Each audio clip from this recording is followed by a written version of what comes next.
నీవు దేవుని మందిరమునకు పోవునప్పుడు నీ ప్రవర్తన జాగ్రత్తగా చూచుకునము. ప్రసంగి గ్రంథము 5వ అధ్యాయము 1వ వచనం.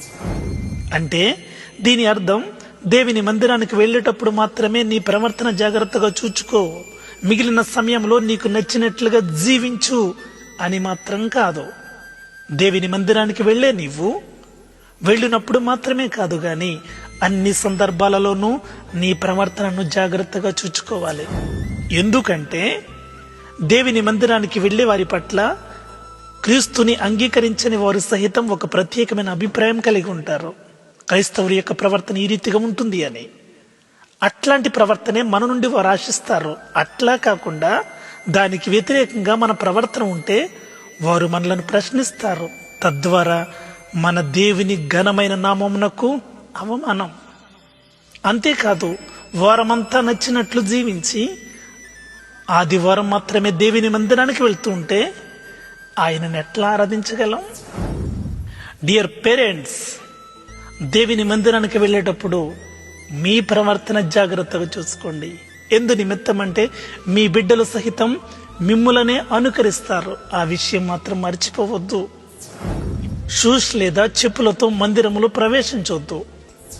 చిన్ని బిడ్డలను తప్పక సండే స్కూల్కి పంపించండి. మీ చిన్ని బిడ్డలను తప్పక మందిరానికి తీసుకువెళ్ళాలి.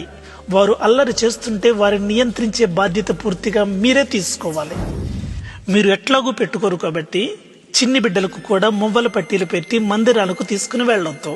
అది వాక్యం చెప్పేవారికి కానీ వినేవారికి కానీ చాలా ఇబ్బందికరం. ఏదో ఫ్యాషన్ షోకి వెళ్తున్నామన్నట్లుగా రెడీ కాని అవసరం లేదు. మీ డ్రెస్సింగ్ చూసిన వారెవరికైనా దేవుని పిల్లలు ఎట్లా ఉంటారన్నమాట అనిపించేలా ఉండాలి.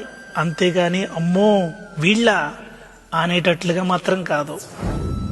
మేకప్లకు కాదు గాని హృదయాన్ని అలంకరించుకొని ఆత్మతో సత్యముతో ప్రభువును ఆరాధించడానికి సిద్ధపడండి. ముసుగు తప్పక ధరించండి. మొబైల్ ఫోన్లను తప్పక స్విచ్ ఆఫ్ చేయండి. బైబిల్ లేకుండా దేవుని మందిరానికి వెళ్ళొద్దు. మందిరానికి వెళ్లే ముందు ప్రభువా ఈ దినాన్న నీవు నాతో మాట్లాడు అని ప్రార్థించి కృతజ్ఞతతో చెప్పలేనంత ఆనందంతో వెళ్ళండి.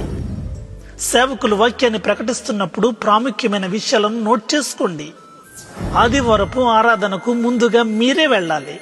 ఆశీర్వాద ప్రార్థన అయ్యే వరకు బయటకు రావద్దు. ఆరాధన అనంతరం చిరునవ్వుతో హృదయపూర్వకంగా ఒకరికొకరు వందనాలు చెప్పుకొని సమాధానంతో గృహాలను చేరండి. ప్రభువైన యేసుక్రీస్తు కృప మీకు తోడయుండి నడిపించునుగాక. ఆమేన్.